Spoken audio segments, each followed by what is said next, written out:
আবহাওয়ার খবর জানতে চলে যাচ্ছি সহকর্মী ফারিহা সার্জনের কাছে। ফারিহা, আজকের আবহাওয়া নিয়ে আপনার কাছে কি তথ্য আছে, আমাদের বিস্তারিত জানাবেন।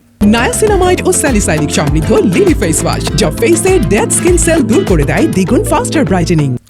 ধন্যবাদ দীপু। দর্শক, আজ 16ই জানুয়ারি 2026 তারিখে দেশের সর্বশেষ আবহাওয়ার তথ্য থেকে আমরা দেখতে পাচ্ছি সারা দেশের নানা জায়গায় মধ্যরাত থেকে ভোররাত পর্যন্ত কুয়াশা পড়ছে। বিশেষ করে উত্তরবঙ্গের জেলাগুলোতে ঘন থেকে মাঝারি কুয়াশা পড়তে পারে এবং দেশের অন্যান্য জায়গায় মাঝারি থেকে হালকা কুয়াশা পড়তে পারে বলে জানিয়েছে আবহাওয়া অফিস। এবং ঘন কুয়াশার কারণে বিমান চলাচল, অভ্যন্তরীণ নৌ চলাচল এবং সড়ক যোগাযোগ ব্যবস্থা সাময়িকভাবে ব্যাহত থাকতে পারে।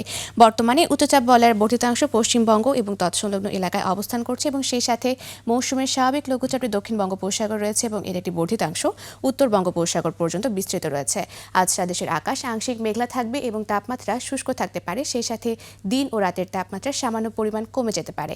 বর্তমানে বিশেষ কিছু অঞ্চলের তাপমাত্রা যদি আমরা দেখে থাকি তাহলে ঢাকায় রয়েছে 18 ডিগ্রি সেলসিয়াস, খুলনায় রয়েছে 17 ডিগ্রি সেলসিয়াস এবং রাজশাহীতে রয়েছে 16 ডিগ্রি সেলসিয়াস। গতকাল সর্বনিম্ন তাপমাত্রা রেকর্ড করা হয়েছে তেঁতুলিয়াতে, যা 7.5 ডিগ্রি সেলসিয়াস এবং সর্বোচ্চ তাপমাত্রা ফেনীতে, যা 30 ডিগ্রি সেলসিয়াস। গত 24 ঘন্টায় চট্টগ্রামে সর্বোচ্চ তাপমাত্রা ছিল 27.6 ডিগ্রি সেলসিয়াস এবং সর্বনিম্ন তাপমাত্রা 16.5 ডিগ্রি সেলসিয়াস। এবং গত 24 ঘন্টায় রাজধানী ঢাকায় সর্বোচ্চ তাপমাত্রা ছিল 27 ডিগ্রি সেলসিয়াস এবং সর্বনিম্ন তাপমাত্রা 15 ডিগ্রি সেলসিয়াস।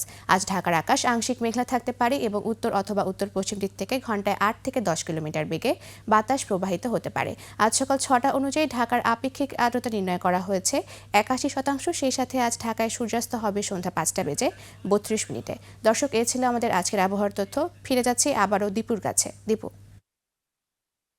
আপনাকে ধন্যবাদ।